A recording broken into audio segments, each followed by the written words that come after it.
Hi, and welcome to Muhammad Bana's podcast. Today is 30th July 2022, and I'm very excited today to have Paige and Eduardo from Calgary in Canada. They are with a company called Connector 4.0, and today's podcast is sponsored by Connector 4.0 and Global Institute of Wealth. Welcome, Paige and Eduardo. Thank Thank you you for for having having us. us. Okay, how's things in Calgary? It's actually quite sunny today, so it's good. We get a little bit of sun here sometimes as well, so it's good. I think Calgary it's a great place to be now. All right. How are you doing, Paige? Yeah, I'm not bad. I'm enjoying the weather as well. It's a nice refresher from the -40 and snow we typically get. So you can Yeah, actually walk around with a tank top on, which is nice. that's lovely. So let's get cracking. And our listeners are quite excited to hear from us. Our listeners are mostly high net worth individuals and people that run family offices with traditional family backgrounds and traditional businesses. We are trying to educate them to bridge the gap between traditional assets and why they need to put digital assets onto their balance sheet. And I'm sure you'll agree with me, in the last 10 to 12 years, digital assets have been outperforming traditional assets like commodities. Yeah, I totally agree with you, and I believe people should have a diverse portfolio. And educating yourself is definitely extremely important. So having someone like you, for example, that will be able to be there for people to educate them where they should be investing in. And yeah, I mean, the industry is a little bit of a mess right now, let's say it like that. But I believe having the right people that can educate the masses is extremely important. Okay. So, guys, tell me how your journey has been and how did you guys get introduced to digital assets? Uh, well, I can start first, I guess. The connector is actually my fifth venture. I do have four other businesses, as you were mentioning. Some of the people that are watching this podcast, they have more of the traditional businesses. So I do have traditional businesses as well.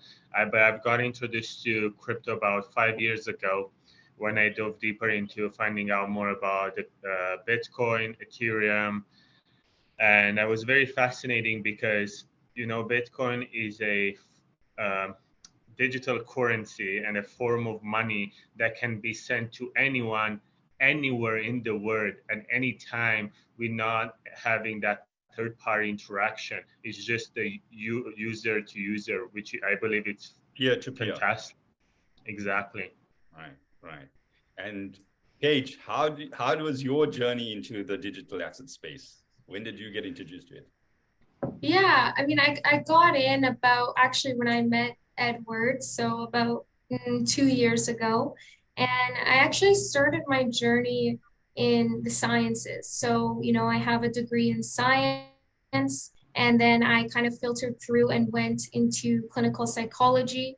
I was actually in my PhD clinical psychology program when I met Edward, and he introduced me like, hey, I have this idea.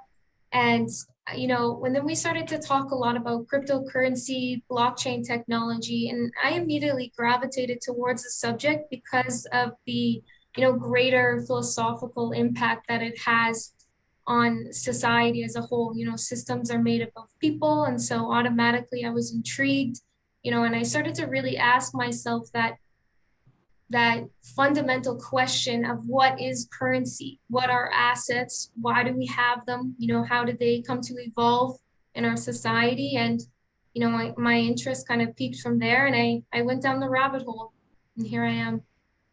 That's great. I think we all have this tale or journey of going down the rabbit hole. In fact, the last book I Yeah. bought on Bitcoin was called The 21 Lessons, and it's got this rabbit on the cover. It's quite an interesting book. I'll actually put a link on the bottom of this for people to find that book. So once you found out about Bitcoin, you probably bought a bit.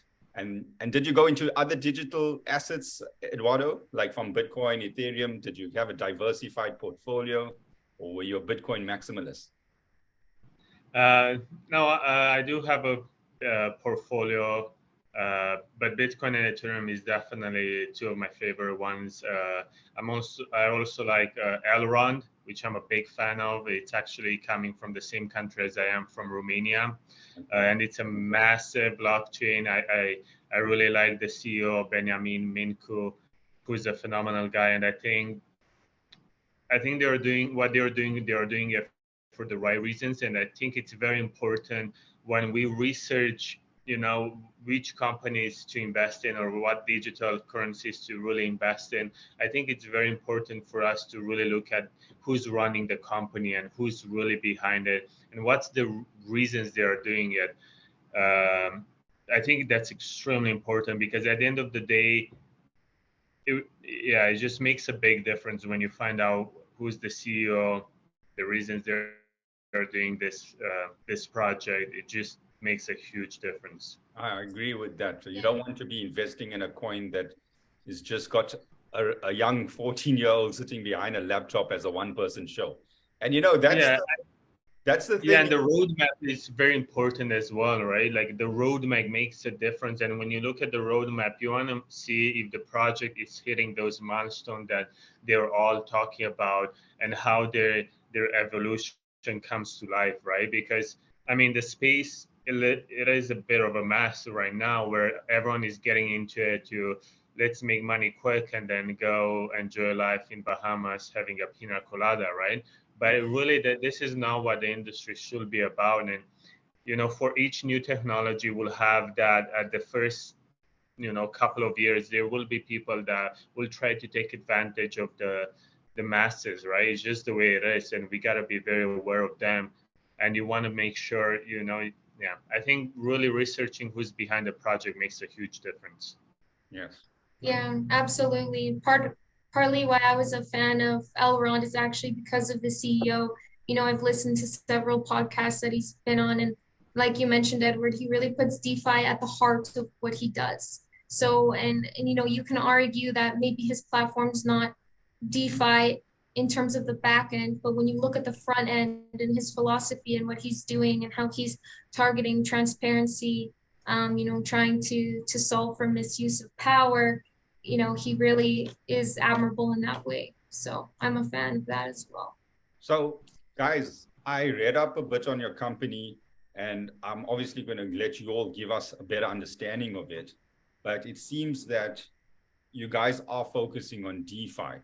Why don't we just dive into it? I wanted to slowly get into it, but there's no such thing as slow anymore in podcasts. We need to just go straight into it. So what is the Connector 4.0 about?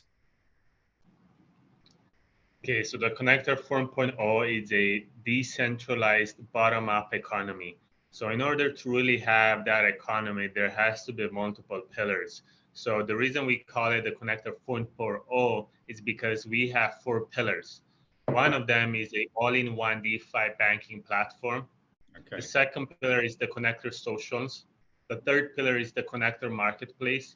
And the fourth one is the Connector Verse. And probably Paige can dive deeper if we really want to know more about every single pillar that we have and really find out what the connector is. And it is a massive project, as probably every single person we talk to every day, they say, wow, the connector is a massive project, very ambitious. We all know this. So I've been in the industry I've been an entrepreneur for the last 10 years. So whatever I do is just ambitious. So that's just who I am. And why not? If not now, then when?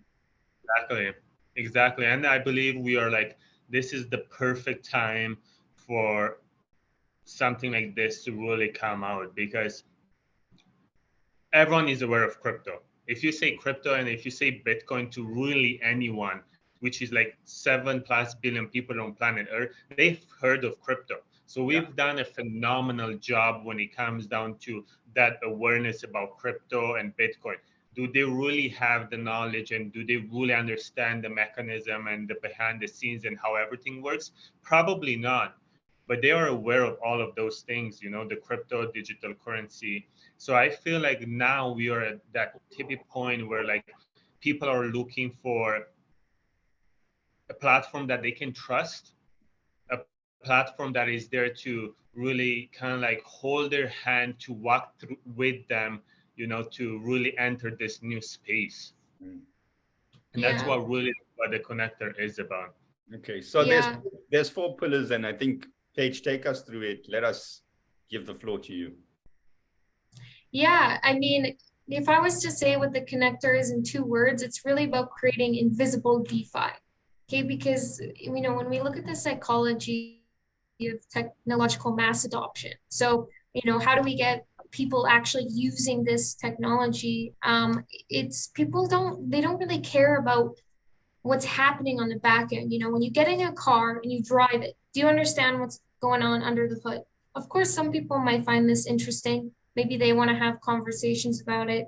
But the reality is you don't. You get in the car, maybe you turn the key, you push the gas, and wow, this goes. It helps me meet my goal of point A to point B.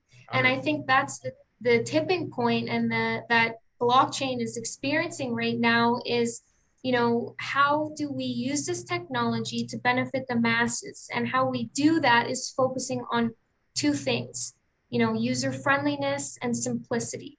Users aren't really going to care about how blockchain works necessarily, but they're going to care about how does this help benefit my everyday life? How does this help me get from point A to point B? And does it require a lot of effort? Does it require a lot of learning? Because as soon as you ask, a person to dive deep into the books, you get that initial resistance, like, and I'm done learning in my life. I just want to know how this works. So that's when we strategically introduce that element of familiarity. Okay, so for the people that are listening and they don't have a clue about what DeFi is, what would a DeFi for Dummies explanation be? Yeah, I think a DeFi for Dummies explanation, well, I think it helps to really think about the opposite of, so DeFi means decentralized finance, right? And we can look at this, like I said, from a back end or front end angle. I think the interesting part is looking at it from a front end. What does DeFi mean? And to understand decentralization, it helps to also dive into what centralization is. And centralization requires multiple people relying on one group of people or one person to make decisions on their behalf. And that requires trust. But the problem with centralization occurs when there's this misuse of power or maybe this malicious intent. And so if that, becomes an issue, then all the people underneath are affected by that, because now you have this corruption that takes place where one person is making crucial decisions that affect all the people underneath.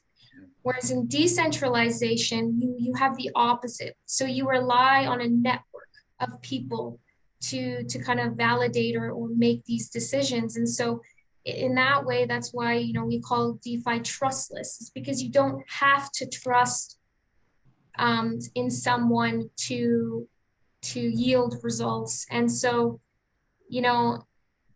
I like to think of an example in this way. So anytime you go, let's say you go into a coffee shop and you want to buy a coffee. Okay, so you have the buyer and then the seller and then the bank. And I want to buy coffee, so I hand the teller my card. And then that card has to go to the bank, and the bank has to verify, does Paige have enough funds to, buy this coffee? And if she does, they go great, and they on a little ledger write -$5 or however much the coffee is. Okay, gives it back, and there's this middleman happening. Decentralization, it occurs across multiple people. So there's multiple people at the same time, simultaneously looking, does Paige have enough funds in her account? And then they all record it at the same time. Now, this enhances security, because if one person in that entire network was to say, you know what, Paige doesn't get a coffee today, I'm gonna, lie and say she doesn't have enough funds, then that whole other network can detect that, and the transaction won't be validated. And so it's really about a network effect versus a single entity being in a position of power. Would you say that, and we're going to talk of many topics, right? The trust, the whole point of DeFi is to take the trust away from a single person or a single organization or a single entity, okay? And a few examples come to my mind, okay? And I think the listeners also and people out there, they forget very quickly what has happened in 2015, okay? Like in 2015, banks in Greece were like frozen, okay? And if you had $2 million, as an example, or you had $20 million in a bank, the public were told that you can only withdraw something like $200 a day. So this is where, on my research that I've done, and I've done like an MIT course, I've done the Sailor Academy, and then you do your own research and you're listening to hundreds and hundreds of hours of podcasts. And I found that the facts speak for it in history, okay? And you guys had a recent one where the truckers went on strike, right? I'll leave it to you guys. Tell us what happened with the truckers in Canada. Yeah, Edward can speak to that. We actually were talking about this not too long ago. Yeah, we had a truckers convoy for freedom.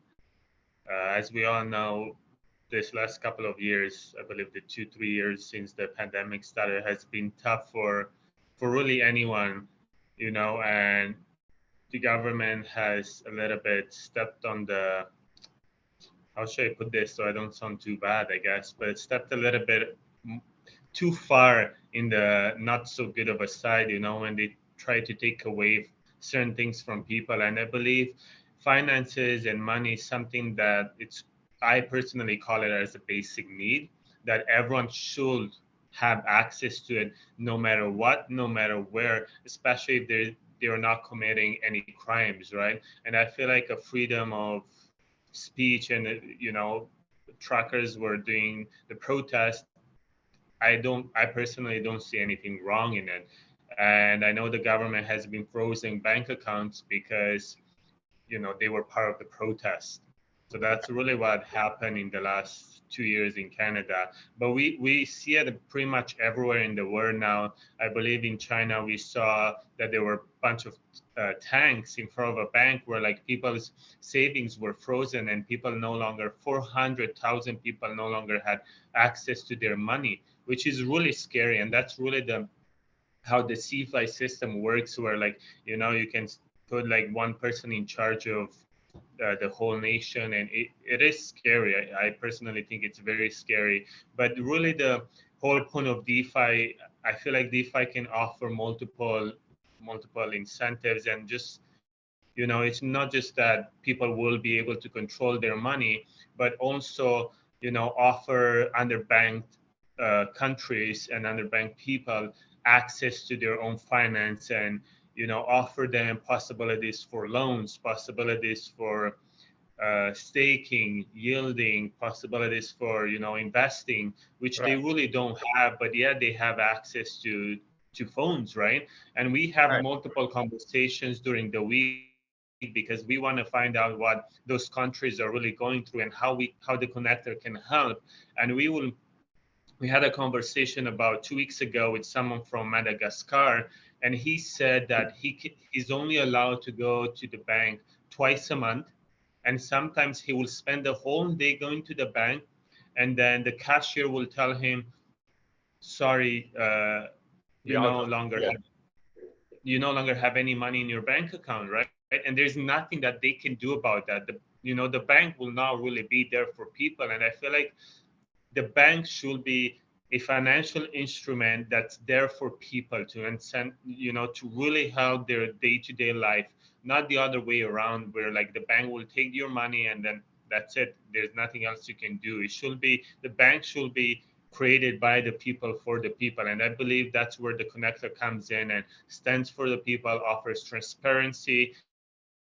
It's your bank account, you control the money. The connector does not have access to your account. We don't. Okay. So that's the DeFi part. What's the social part? Can we move on to something of the social? Yeah, absolutely. So the Socials is a decentralized social media platform where will offer people more of a freedom of speech. Just to give an example, our Twitter account has recently been suspended Okay. because we have advertised too much about the DeFi and how DeFi is, I wouldn't say better than CeFi, but how DeFi has more benefits over the CeFi system. Because at the end of the day, I believe we need both systems. And yeah, I feel like people should have a little bit of more freedom in what they want to say. And just another example that I can really go into is that like someone has copied my identity on Instagram and I've reported that account multiple times, and this person is committing something that's not ethical where they're reaching out or pretending they're me to people, saying how is your trading going and trying to scam them on certain. This is a problem in the crypto space, which we are finding with everyone's accounts. Okay. Exactly. And like, I will report that Instagram like literally 12 times a day. Nobody has done anything in the past 2 weeks. Yet I make a post that has nothing really, that's nothing wrong in that post. And then I get suspended. Yeah. Yeah. So how come like there's not really an algorithm to really detect those scammers yet? Yeah. Because there should be an algorithm. Yeah. Right. So I believe that's where like, the connector social is really just for people to make sure we keep a safe environment for everyone. If you like to speak your mind, go ahead and do it, as long as you're not hurting, committing crimes and stuff like that. Okay. Yeah. Yeah. So just some interesting facts, which I'm going to share out there, which maybe I've shared on the podcast before.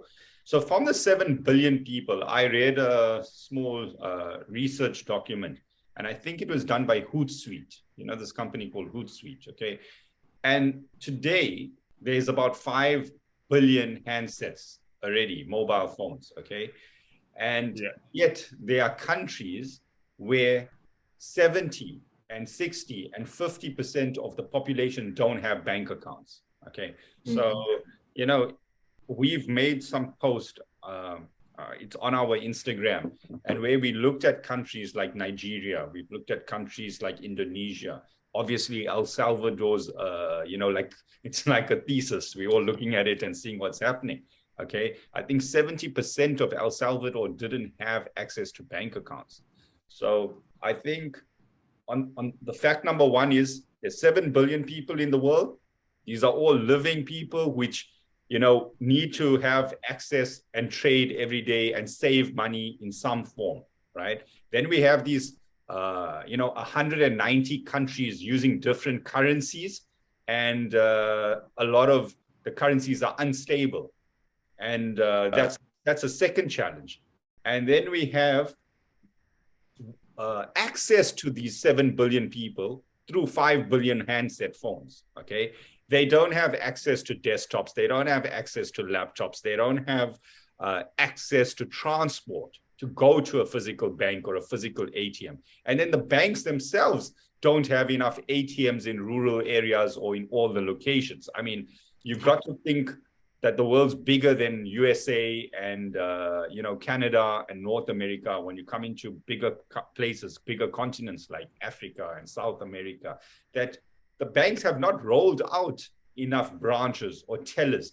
And in this day and age, we don't need those physical locations of banks. We don't need a teller. Everything can be replaced on the handset.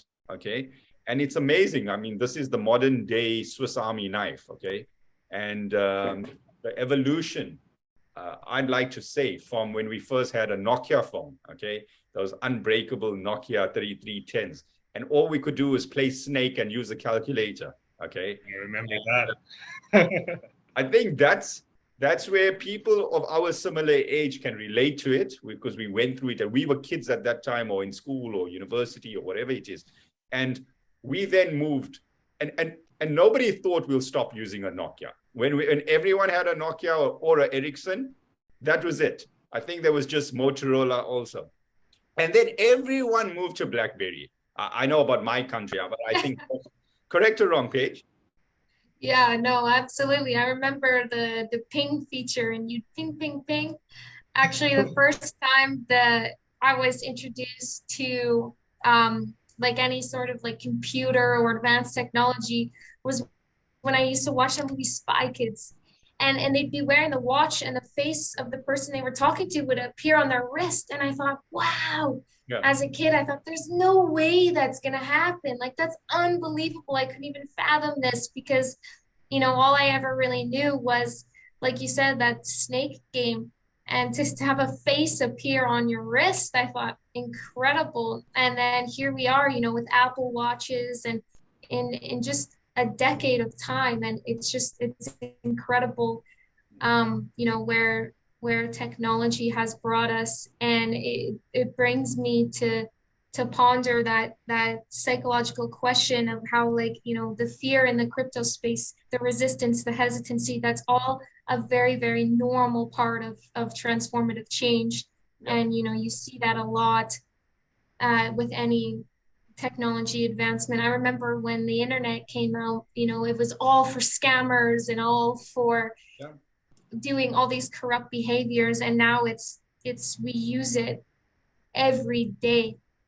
I think we don't even think about the fact that we're using the internet because nobody dials up anymore, and there's no one running a telephone wire from the kitchen phone line to your bedroom, and you don't get the ping, ping, ping, ping dialing up to the internet. And those days of waiting for a page to buffer and stuff like that. So I think and I believe, go ahead. No, I was saying, if there's listeners out there that are in their 50s and 60s, they need to realize that they cannot be afraid of cryptocurrencies and they cannot be afraid of digital assets, as I call it, okay? Because there was a time when they all used to use a fax machine, okay? And there was a time when they all, what was the other thing? Didn't have an email, okay? And it was, the technology is always adopted by forerunners. And most of the time it's, really clever youth, or would you call it like geeky people? So even in the crypto space, I'm sure in 2008, it got adopted by the coders and the geeky people. I'm not saying who's geeky and who's not, but you know what I mean, the tech savvy people.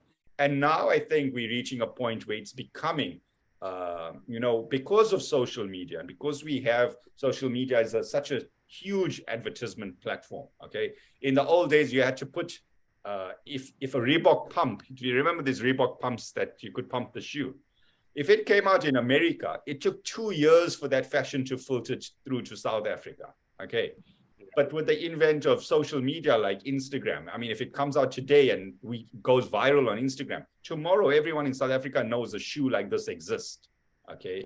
And this is the merger, I would say, of 7 billion people with 5 billion handset phones that have access to the internet. Now, the question that comes to my mind, from the 5 billion phones, there might be a lot of them that are still on just, not smartphones. There might be some phones that are still Nokias and whatnot in poorer countries. But, companies like Huawei and that are making cheaper smartphones that are not as expensive as Apple. And this is good because everybody in the world cannot afford an Apple phone or a Samsung phone. So there's smartphones that are coming out with Android features. And this will,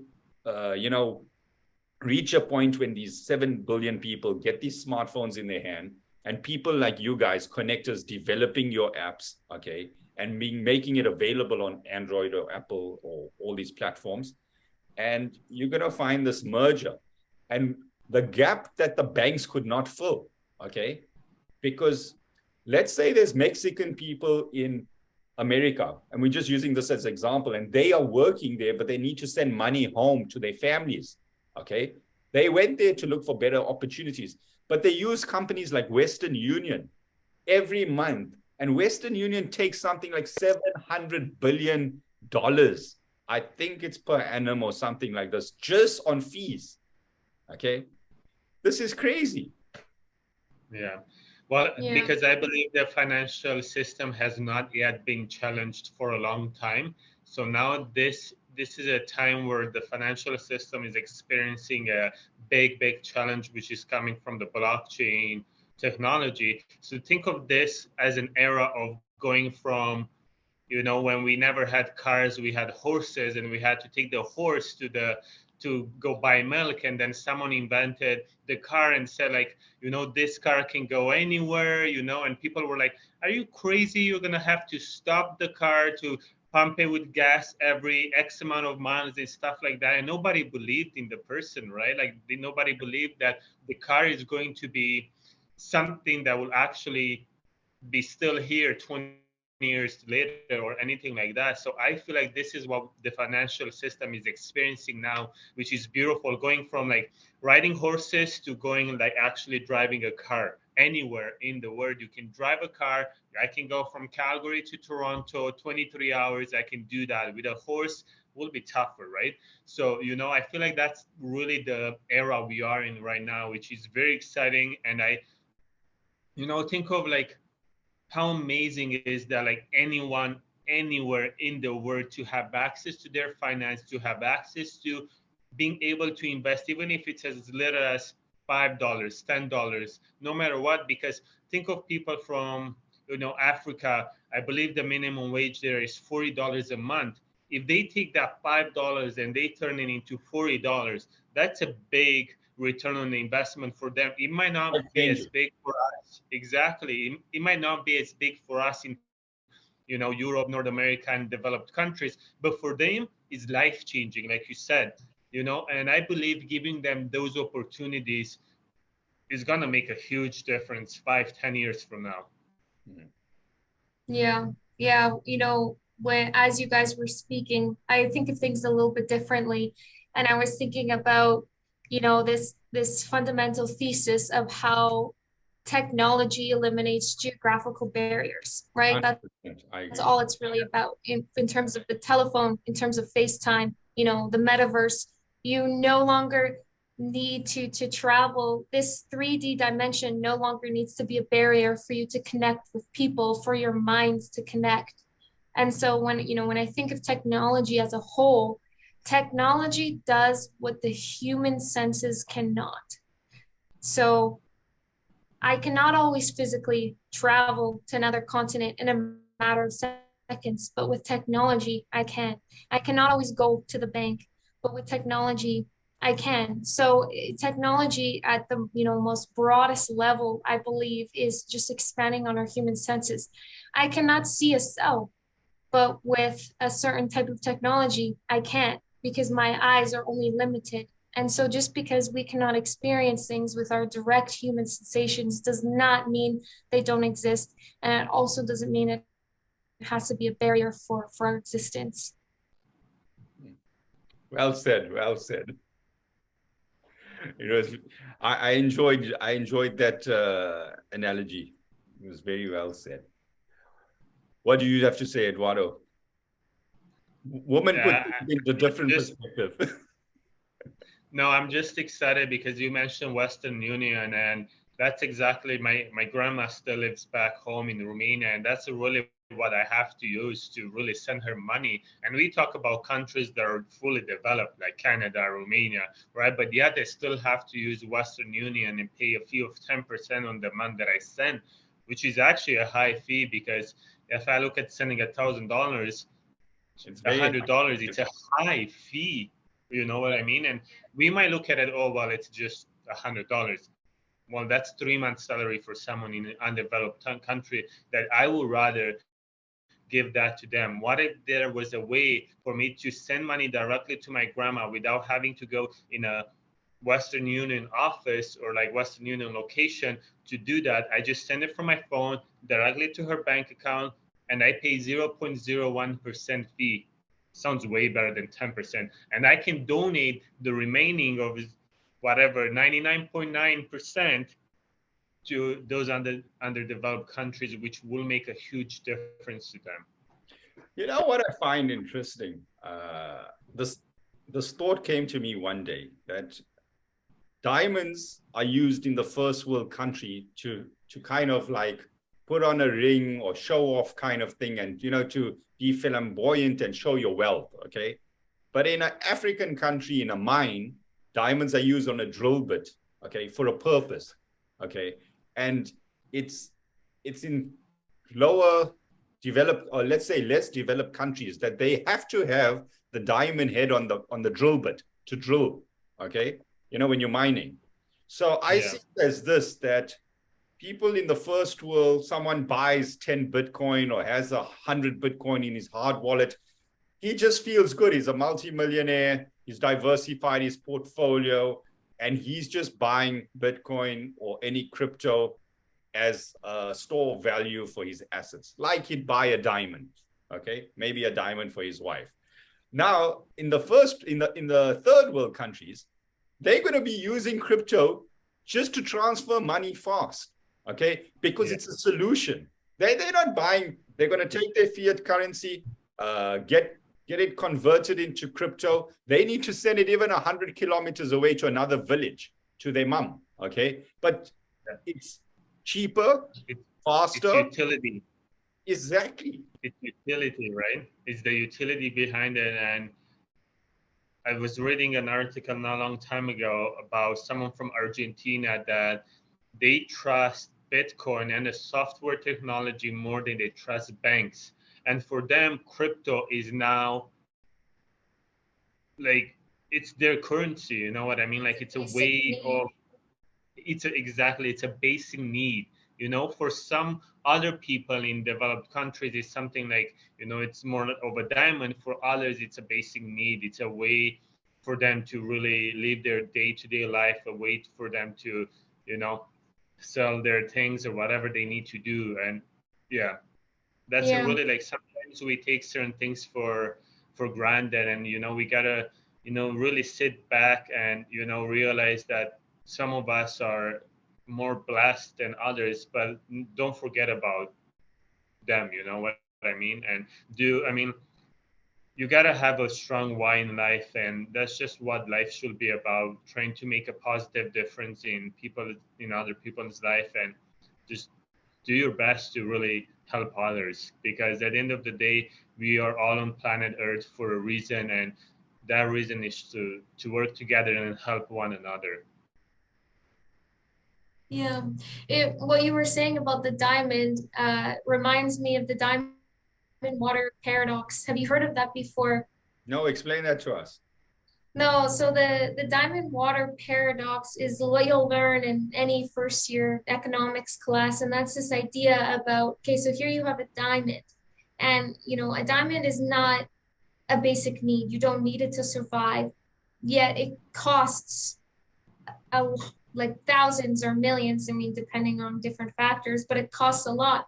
And then you have water, and water is a basic need, yet it costs less. And so it's this idea that, you know, price and the way things are priced is not always dependent upon, you know, a basic need, but it's dependent upon this rarity level, you know, how rare things are, and then that leads into this idea of supply and demand. But it ties into with what you were discussing about the diamonds and the rarity, and as well as utility, right? And so it's important to challenge these concepts. Yeah, I think Bitcoin has many factors, and it's not just one topic. So I say, if you look at what is a strong hard money, and it has a lot of these characteristics. Then if you look at what is a good technology, it's technology also. Then it's you know, it has scarcity, it has technology, it has transferability. It's got so many qualities, okay? And as you were saying, a shift from going from a horse to a car, it's not an evolution. It's more like a revolution, okay? And I think what brings me joy, as Paige was saying, with technology, we are sitting thousands of miles away from each another, okay? And it's like as if you're in the next room or you're sitting in front of me, okay? It's amazing. It's amazing. There's no lag on this call. You so clear in front of me. The voice is coming through, and this wasn't available 20 years ago. Okay, and my opinion is COVID actually accelerated adoption of certain things by 10 years. What would have taken 10 years, we just all went onto Zoom. Or if I had to contact a CEO of a company, or a CEO contacted me to say, come on Zoom, it's no more offensive. It's not like, oh, why don't you want to drive to my office or jump on a plane and fly and have a C-suite meeting? Correct or wrong? Yeah, no, absolutely. I think COVID definitely did facilitate and accelerate. It served as a catalyst to technological adoption, because now you didn't have an option. You were forced down this specific channel. And, I think you're looking at it in a very optimistic way, which is good. On one lens, COVID accelerated this boom, and on another hand, it also affected many people negatively. But either way, I am amazed by the fact that we're sitting in different parts of the world and we're able to still connect and exchange ideas. And yeah, geography, location is no longer this barrier. Yeah. Let's get back to the connector 4. What else you guys got planned? The 4 pillars. Take us through that again.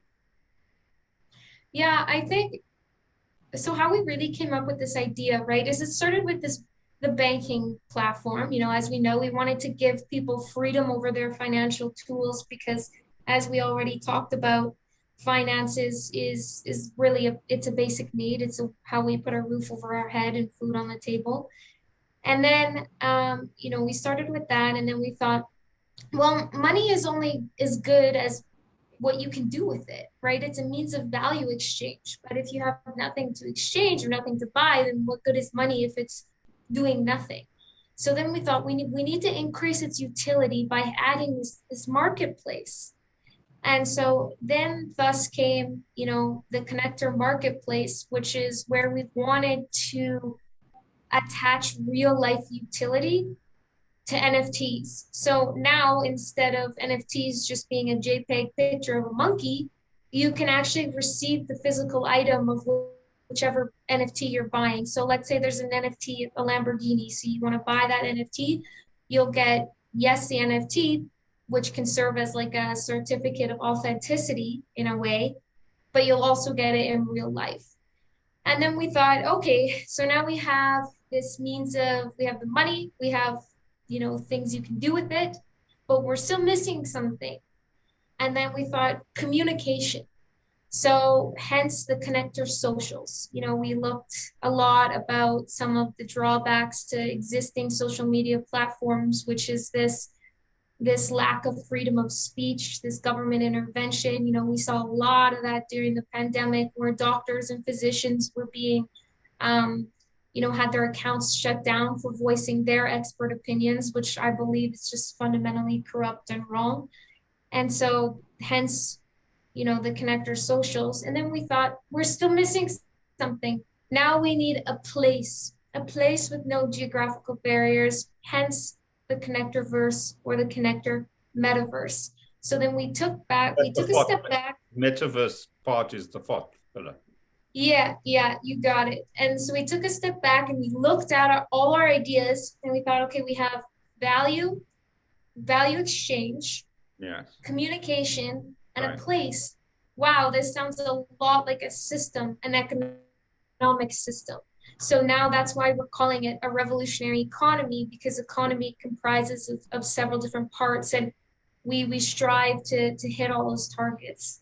Of course, we got to be realistic, so it's not all going to unfold at once, but it's just something for our users to look forward to about what's coming next. Right. That sounds awesome and amazing, and I wish you guys the best of luck and support. And we'd like to follow the progress on future podcasts on this. So tell me on the DeFi. Now let's go to that's going to be the first project. Are you guys planning on creating your own coin, or do you use another crypto or another digital assets? What are your plans? Yeah, so we'll be creating our coin, which is called the connector coin. Okay. So how it's gonna work? So think of everything that you can do in the centralized world. We're going to be able to do in a decentralized world. So Okay. really, like anything from like paying your bills, paying in store, offering loans, offering yield farming, offering really staking, anything that you can do in the centralized world, you can do it in our platform. And right now, the DeFi is a little bit harder for people to get into because they'll need to have a wallet in one place. They'll need to do something else in another app. So basically, you need 3 to 4, 5, 6, 7, 8 apps downloaded on your phone, which with us, you have it all in one platform. Nice and easy, user friendly. That, we did a study on 1,000 people and asked them, what's the reason you're currently not using crypto today?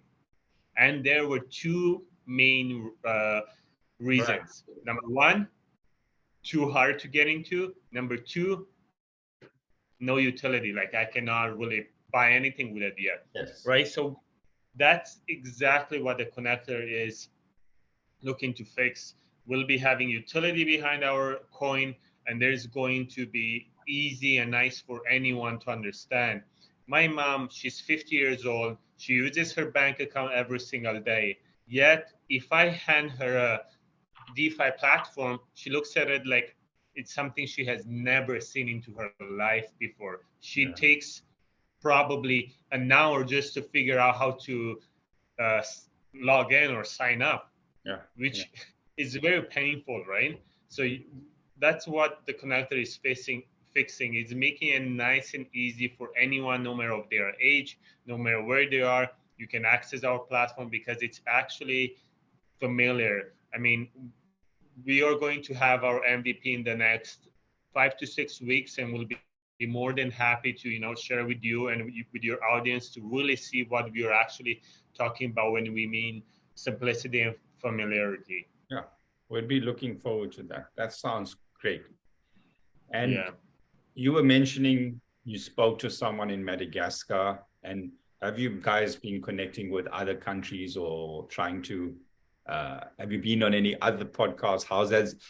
So let's talk about now the realistic stuff about being an entrepreneur in this space and being, trying to motivate yourself and push yourself forward. What has the challenges been? How are you building your team or your development? Are you outsourcing stuff to India or China or, talking about this DeFi world? Because Yeah. even this podcast, I'm not going to edit the video. It gets sent through a shared drive to someone else, and someone else edits it. And then we got someone else uploading on social media. So this is such a different way compared to traditional businesses where you have an office with a team. How have you guys been building the team or what you say? I Yeah. think I think I'm go- I think I'm gonna need another coffee if you want to dive deeper into this subject. Oh, our Oh, story God. is Share it with us, because I'm always willing to learn, and I want to know how's the journey going, behind it. oh, well, I think being an entrepreneur is really understanding this one line. Okay, your network is your net worth. Okay, like it's all about connection with people. It's all about bringing minds together. And in a world where we have social media, you can really harness that power to create your team. And like, I'm not sponsored by LinkedIn, but we have LinkedIn to thank for this. I mean, a lot of our really valuable connections and a lot of our team Yes. was actually found through LinkedIn, through reaching out to people in different cultures in different parts of the world, and just taking the time out of our day to be like, hey, you know what? I'm working on this. What are you doing? Let's have a little meeting, get to know each other, share stories, and think of ways that we could create some synergies. And the reason I'm smiling is because we had a previous acquaintance, or who wanted to be our project lead, who told us, Edward, you need to get off LinkedIn. You need to stop connecting with people. And we took a step back. We thought, hold on. No, this isn't what building a business is about. It's not about isolating yourself. It's not about you know, only reaching out to who's in your direct physical surroundings. It's about connection. And so, yeah, we've gathered an amazing team of like-minded individuals, which took a lot of effort. But I feel like we finally built that. And that's how come we're gaining so much momentum now, is because the people that are a part of our team.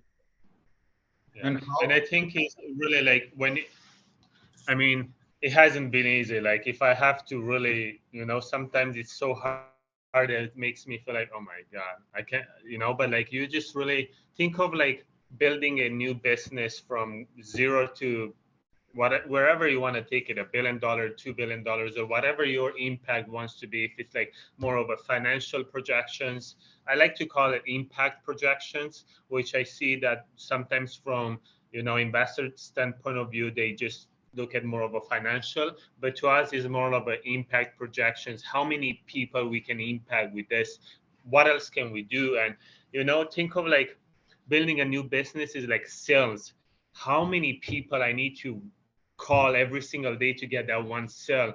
And like sometimes you give up too early, but really forming that team is extremely important, because you got to reach out to 1,000 people to find one person that truly believes in you just as much as you do and truly believes in your project. And I feel like the hardest point for us is being like really finding those individuals that see the project, believe in it just as much as we do. And I mean, we've been working on the connector for a year now, and we can finally say, you know what? We found the right team. Have we been through a lot? Oh my God. Like, I can't even, like, the amount of things we had to go through, like, I don't even know where to start. Like, we, yeah, No, like we had I people can that relate said, 100% because it's it's like you're just hitting wall after wall, failure after failure, yeah, but of like, building the team. yeah, but think of this. If you truly believe in something with everything you have, and I'm saying like everything, put everything on the line, because if you never give up on something, eventually it will become reality, because you keep hitting that wall and you're going to take that wall down. It might take you longer than you expected, but you will take it down. And the connector is my fifth venture. And trust me, like, being an immigrant in a new country, coming with $100 in my pocket 12 years ago in Canada, it's never been easy. And I mean, I'll always be an immigrant no matter what. In a different country than my home country, I'll always be an immigrant, and I'll always be treated like an immigrant, no matter what I do, no matter what I accomplish. At the end of the day, I'll still be an immigrant and I'll be treated certain ways. But that doesn't mean I should give up on my dreams that I have. And that's what got me through, really having that focus and that vision and writing things down. Hey, I'm going to get here, whatever it takes. Yeah. I'm not going to stop just because 3,000 people told us we cannot do it. We had investors telling us we cannot make the connector happen. We have investors telling that probably every single day. But yet we have 3 investors that believe in it more than we do, because they can see the vision and they believe in the founders, they believe in the team. And really looking at that team, like I said in the first couple of minutes of the podcast, makes a huge difference, because at the end of the day, if you look at the track record of the people that are involved, that's all it really matters. Then you know where they're going to take it, and if they never gave up on a dream, no matter how many people told them they cannot do it, and eventually they made it happen, they're going to make it happen again and again and again. Yeah. So I think you got a psychologist, on your team. So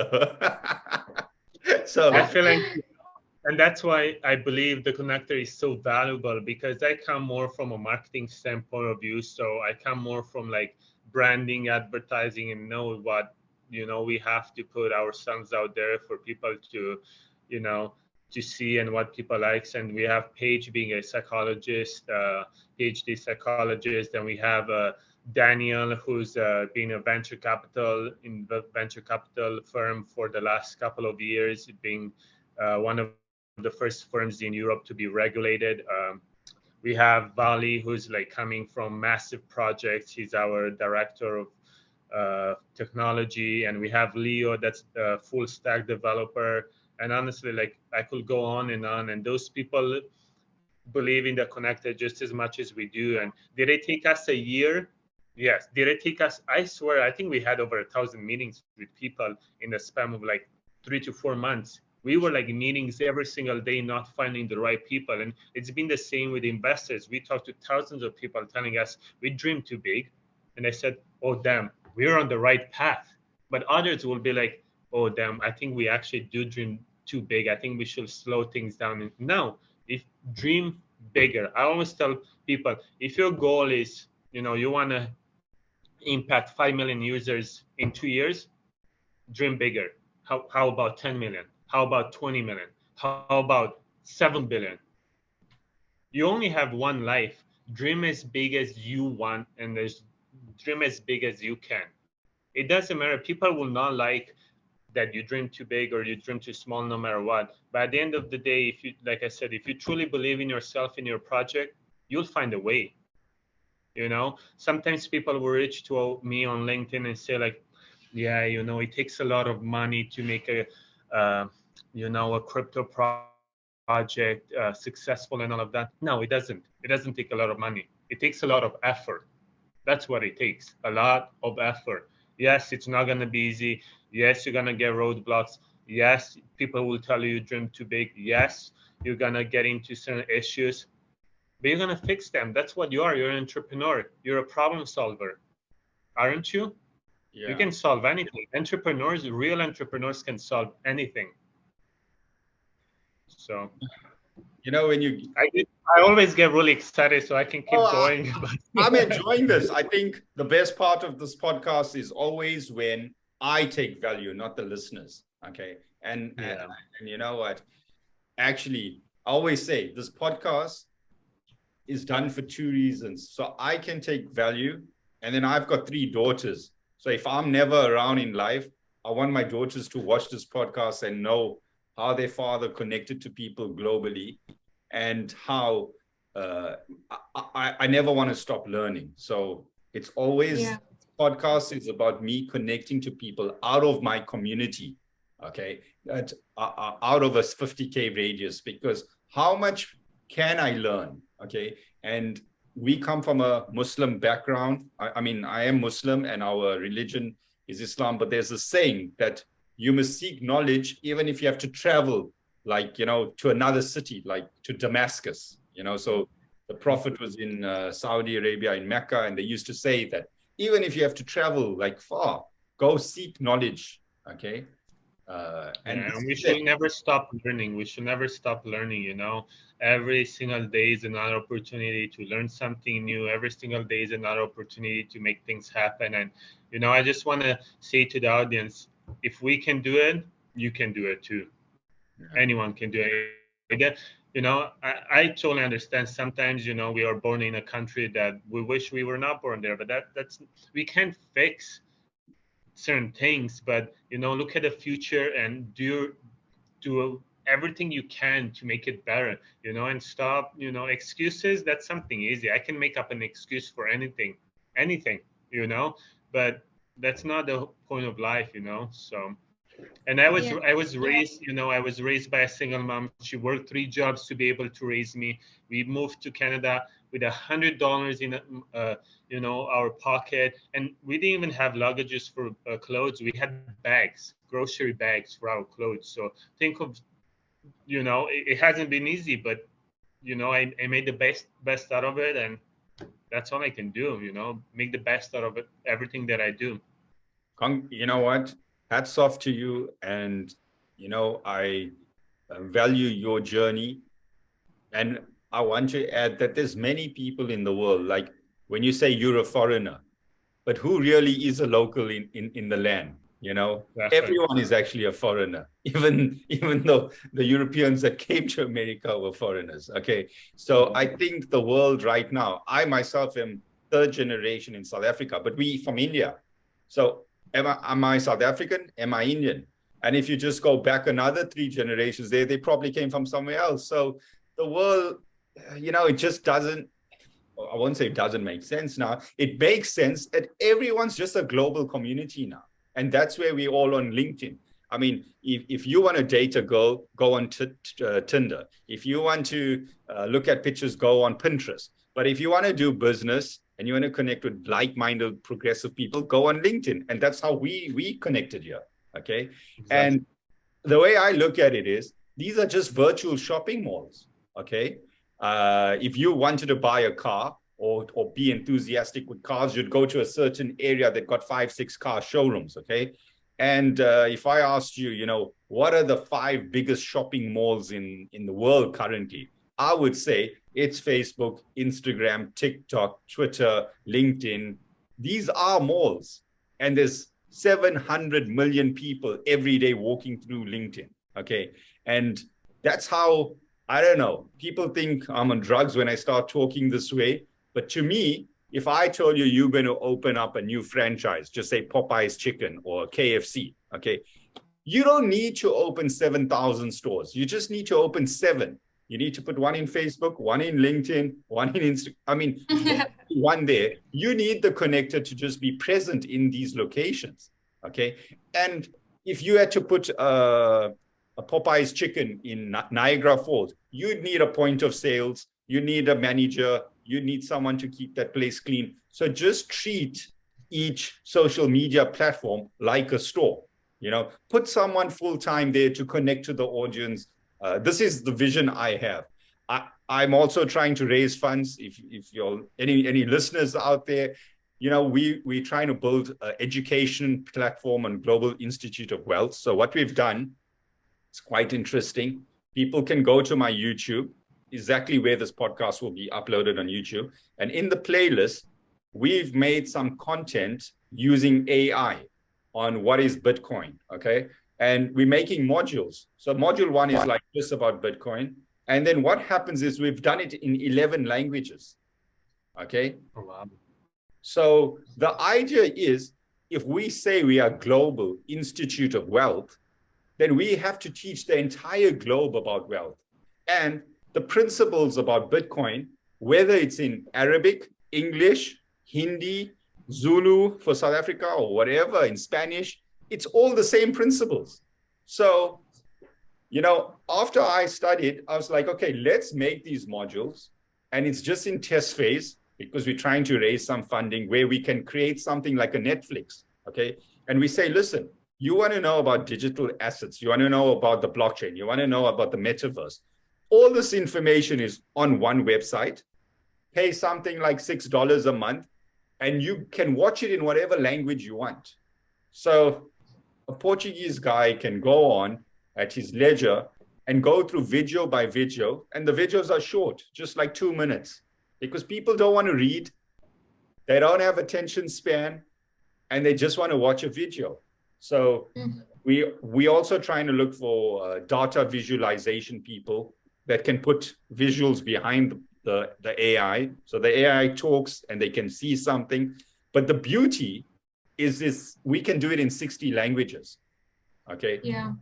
And I see this as, if I get 1,000 subscribers on each language in 60 languages, I mean, that's massive. So this is just one.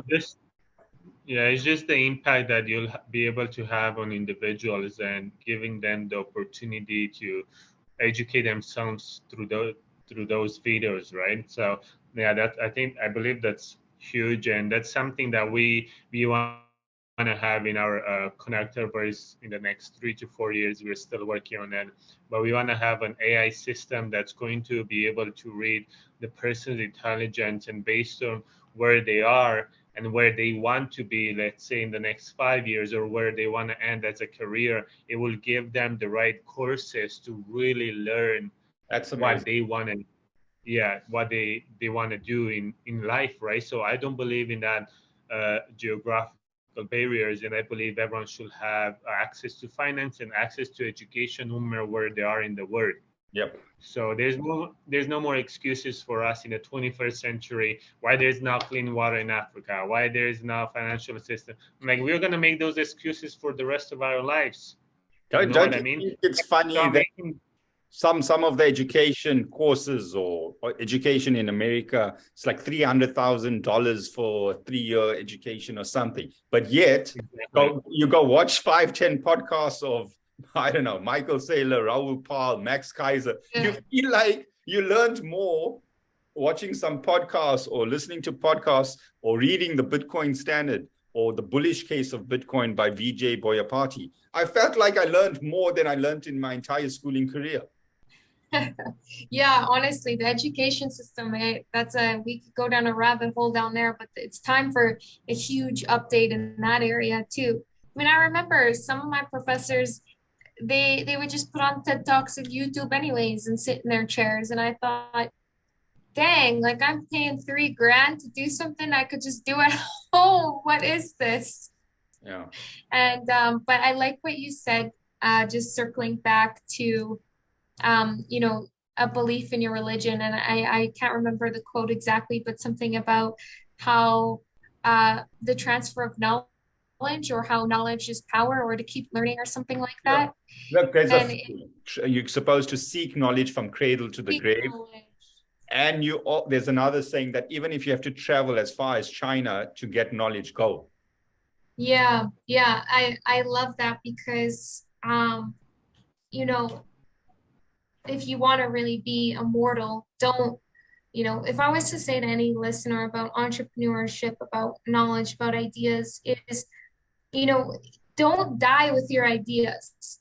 Get out there, communicate them. And if you don't know how to communicate them, learn how to communicate them, because, you know, if you want to really capture a meaningful, fulfilling life, it's when we're able to spread that knowledge to, like you said, your kids, your daughters, right? You want to teach them. And that's really how the true meaning of human immortality is to share this knowledge, to share your wisdom, to share experiences, and then they pass that down to their generation. They learn, and it just keeps going and going and going. I mean, look at some of the greatest scientists. Einstein, you could argue, is immortal. Mendel, the founder of genetics, is immortal. We still talk about them, and it's been like over 200 years. So I think that's a really powerful philosophy to live by. And, you know, if you're feeling stagnated, if you're feeling stuck, I think my number one advice would just be communicate, spread your ideas, talk to people, and things will happen because of that. But nothing's going to happen if you just keep it all inside. You don't want to die with your ideas. Yeah. I think another thing is I see a lot with family offices where the third generation in a family business actually just are plugged into a system, and you know, you can't follow your grandfather's dream. You got to live your own vision, and you got to find your why in life. And I think the book that had the most impact on my life, I would say, at this moment, was this book by Simon Sinek, saying start with your why. And it took me months to actually dig so deep to think, what the hell is my why? My why cannot just be having a business to make money, importing clothes from China and selling to South African customers. Yes, you're making money, but is this your why in life? Yes, you would have maybe three different whys, or I would call it, there's 3 different things you need to focus on. One is your spiritual level, okay, so that you might find your own religion.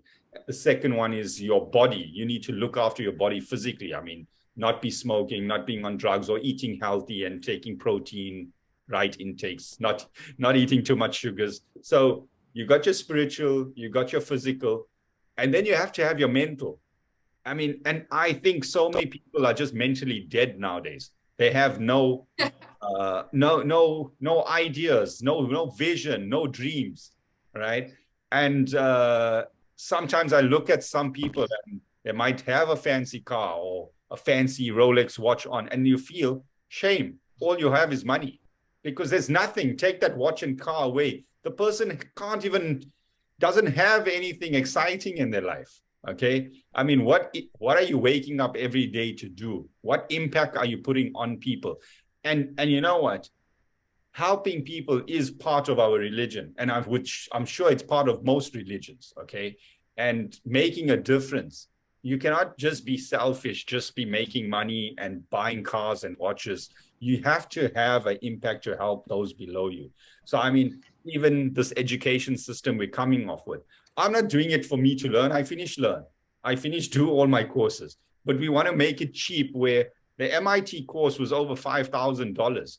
We saying, let's take that same, obviously, facts about Bitcoin are facts about Bitcoin. It doesn't belong to anyone. So if, there's a fact saying Bitcoin has 21 million coins, MIT can't own that, right? So we simplifying it into facts, and we're putting small videos, and we're saying to people, even if it's free at the moment, even if we give it away for free and just get 10,000, 100,000 users, okay, I'm sure there'll be some value in this in the future. But if people can understand what Bitcoin is and what blockchain technology and the metaverse is about, then adoption will come.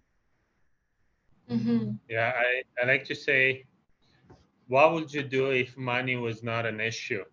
Write that down, and then write the top 5, 20, 60 things you will do, because oftentimes money is not an issue for those things to be done, but we put money as a barrier. Oh, I cannot go to a trip in Florida because I don't have money. I cannot, paint because I don't have money.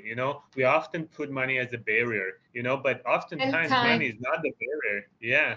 It's our mind that's the barrier. That's the only barrier. When did you figure this out? Like in the last few years, or you've always thought that way? Because I find it very interesting. I also recommend a book that's called The Magic of Thinking Big. So okay. I believe that, that book really helped me think.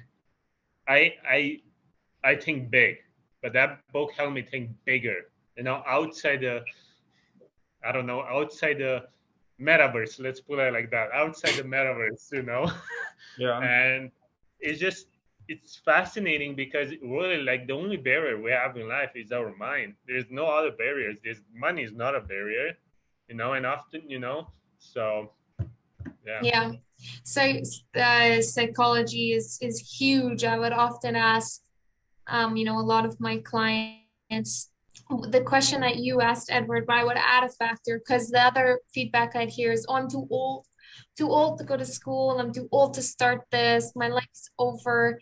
And so if money and time wasn't a barrier, what would you be doing? And it kind of ties into what you were talking about, Muhammad, when you said your why, find your why.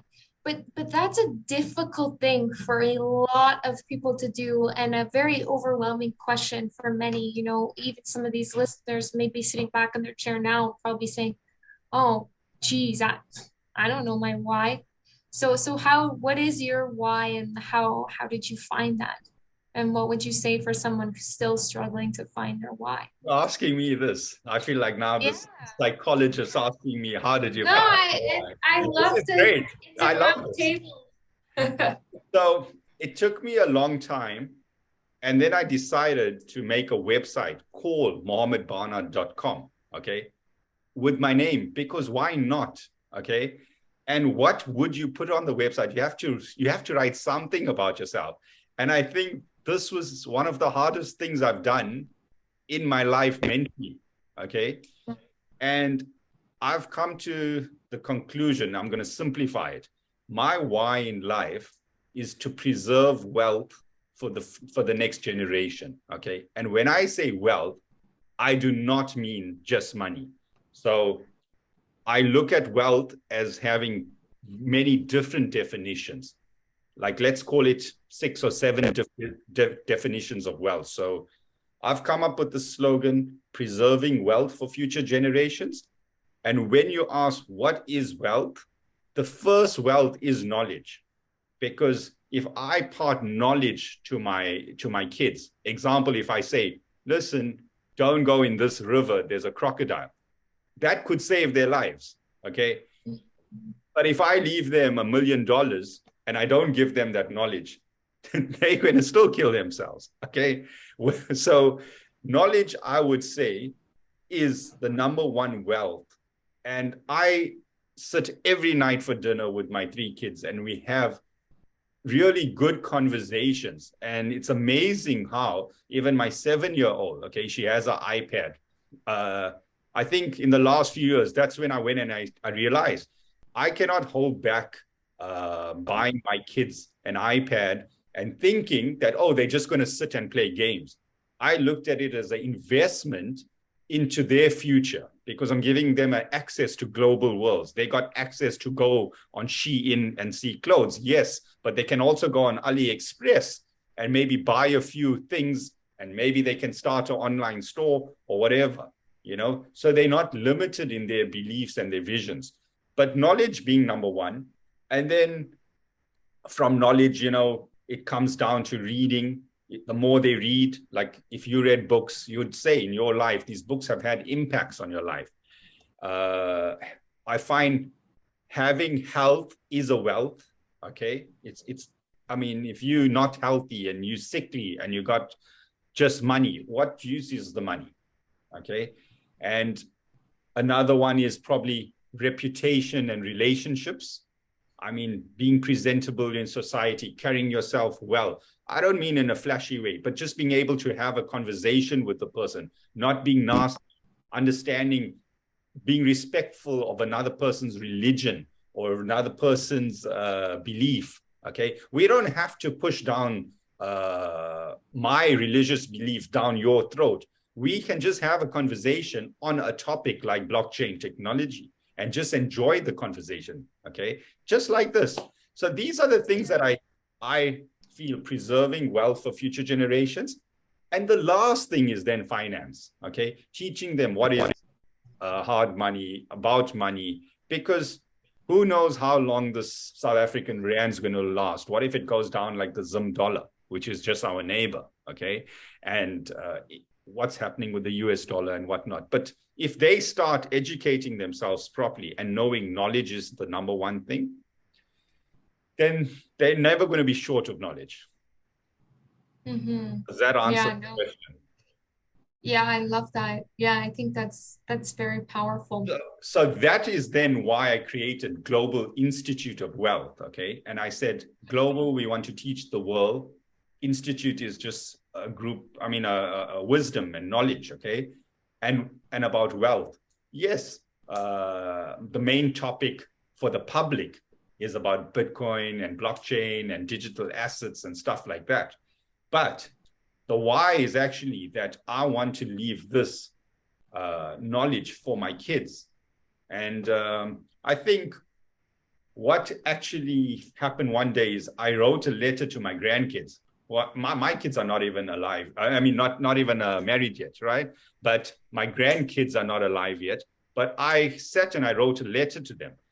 I didn't perfect the letter. I did like 1 or 2 versions.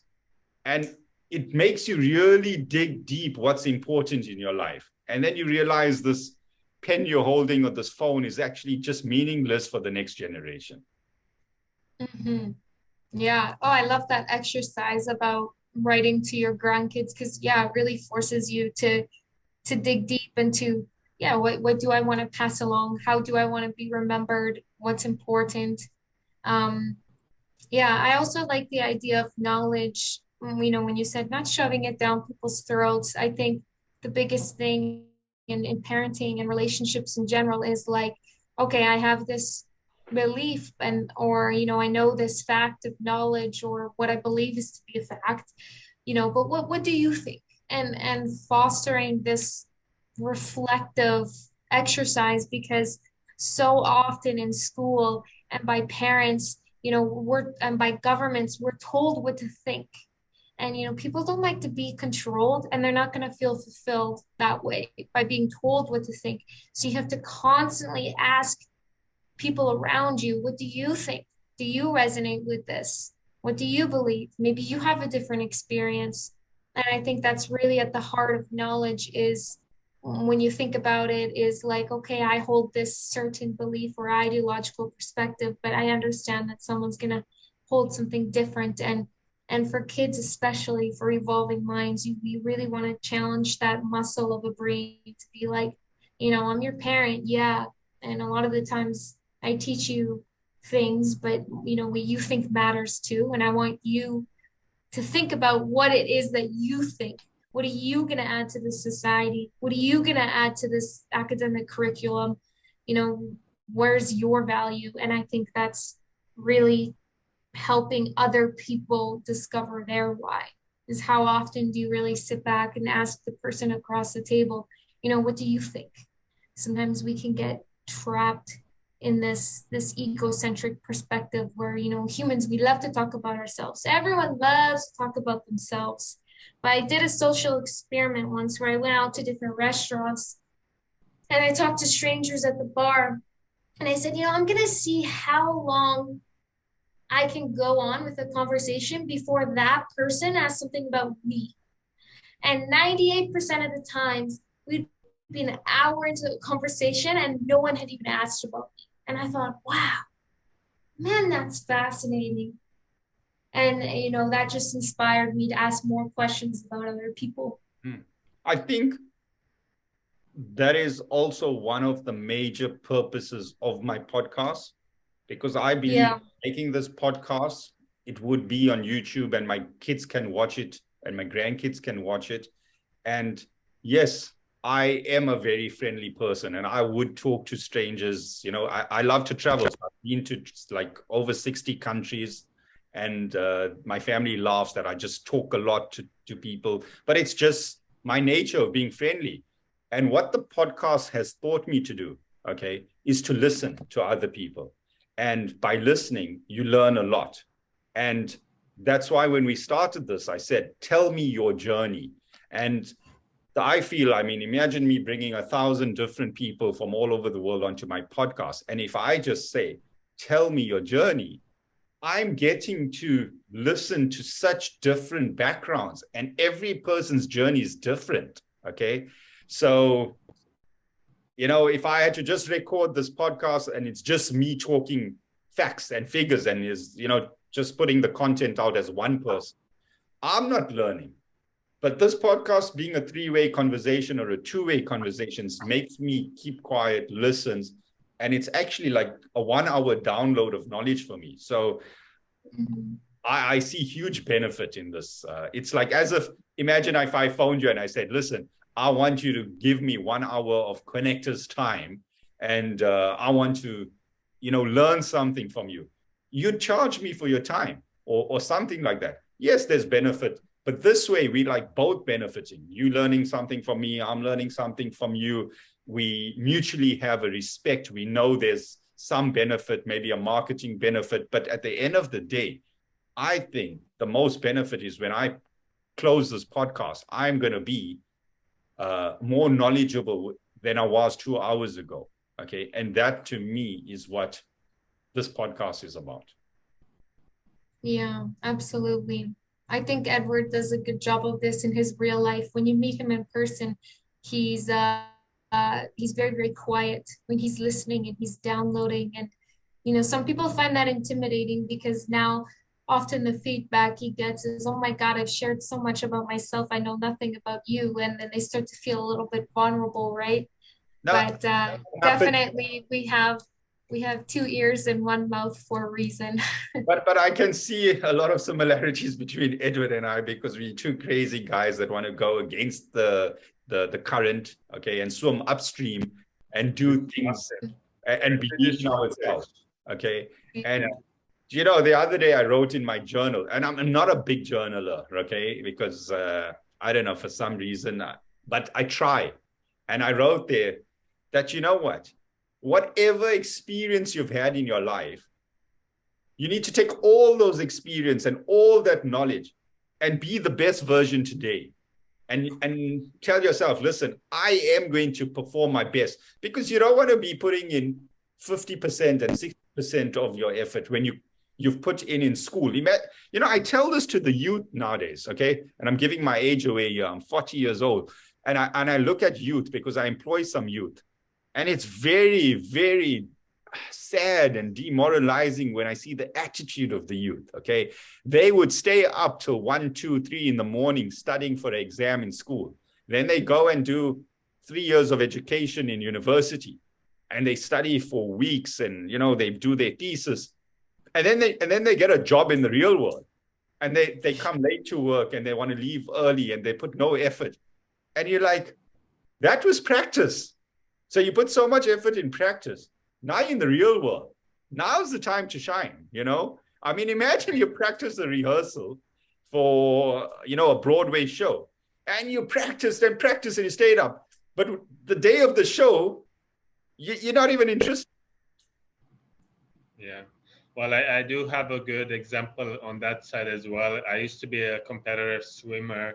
I broke a Canadian record in 2015, but yet I missed the cut for Olympics by 100 of a second. Wow. And I mean, that's something that, stays with me even today, right? And I look back and I wish I was listening more to my coach from Romania, where she was telling me, you always have to give it your 110% today. That 110% might not be like it was yesterday, because how you feel today, you're more tired and all of that. But as long as you give it your very, very best every single day, trust me, in the long run, it will make the difference.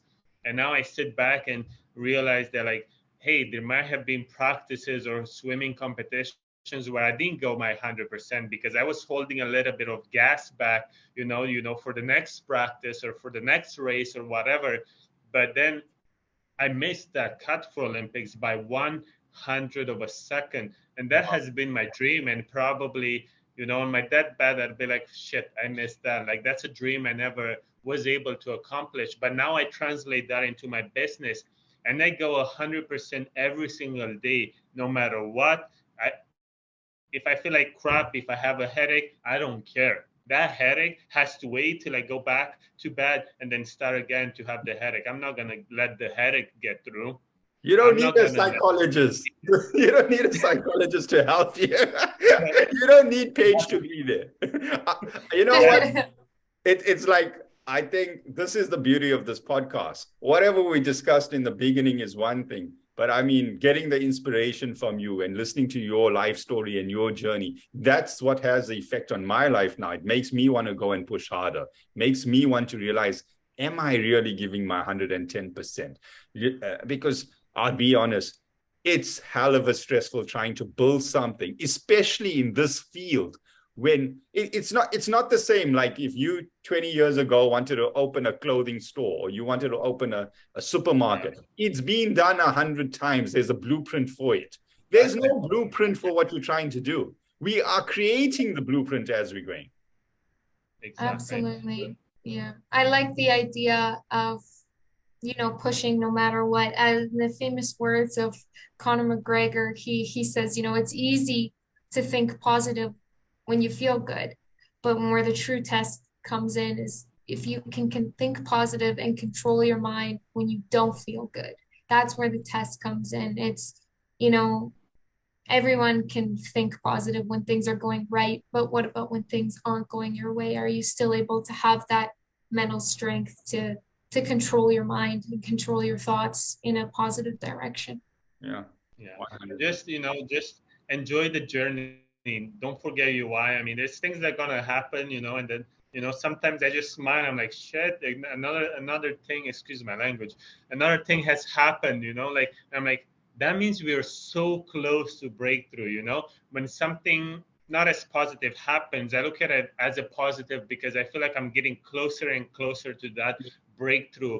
And like we had the risk, like one of my other projects was a entertainment company where we hosted Canada's biggest fashion music festival, and we went on shows and to get to ask investors for funding, and they all washed the floor with us, telling us, you're not going to pull this off, you're not going to do this. And then 10 months later we pulled it off at a 12x to what we presented them, and I looked at like all the things that we went through, and I'm like, damn, I'm so happy I didn't give up, you know, like, and it's just that satisfaction that you get where like you hit it, you know, and like you look at yourself in the mirror and I'm like, I did it, you know, we did it. Because at the end of the day, you cannot, depending on what the goal So is. what made you stop? What did you stop that business, or do you still run that business? We do still run it, but because of COVID, we could no longer do festivals, Yes, right? yes. But actually, that Unknown actually has, that's the name of the company, has a partnership with the Connector, which we are planning to host. I guess you'll be the very first ones to know this because we didn't release it to public yet. But we are planning to do a festival next year in the metaverse and real life as well. It's a passion music festival. Okay. Make sure you invite me for the music festival. Absolutely. Oh, absolutely. Guys, it's been an absolute pleasure. I definitely would have you guys back on, but I want to just stop the podcast here. Otherwise, it gets too long for the listeners. And you know, the people that are listening, please give us your comments, give us your feedback. We don't really care about the likes or the dislikes, but give us your comments and tell us what you think, what you like to hear. You know, you guys can connect with Paige and them on their LinkedIn. We'll try and put out all this, the links for you all to connect. And the people listening, as Eduardo and Paige have said, don't dream small, dream big. You only have one life. I'll leave Paige and Eduardo to say their parting notes. Just make sure you always hit targets others cannot see. That's my finish line right there. And dream bigger. Whatever you're dreaming now, dream bigger. And think, you know, when you're starting your business, think global. Don't just think local. Try to think global. And, you know, that's a great way to connect with people from, you know, different backgrounds. And it will, you know, traveling and connecting with them on social media will really help you understand how the real world works, not just living in your bubble, in your local thing. That's, you know what I mean? So travel, learn new things, and connect with people from different parts of the world. Yeah, if I was to end off on one thing, it would be this one sentence: the bad makes the good better. So no matter what you're going through, if it's a negative experience, know that that so-called negative experience is shaping you. It's morphing you into exactly the person that you need to be to achieve what you want to achieve. So if you're down, if you're feeling stuck, just remember that everything happens for a reason, and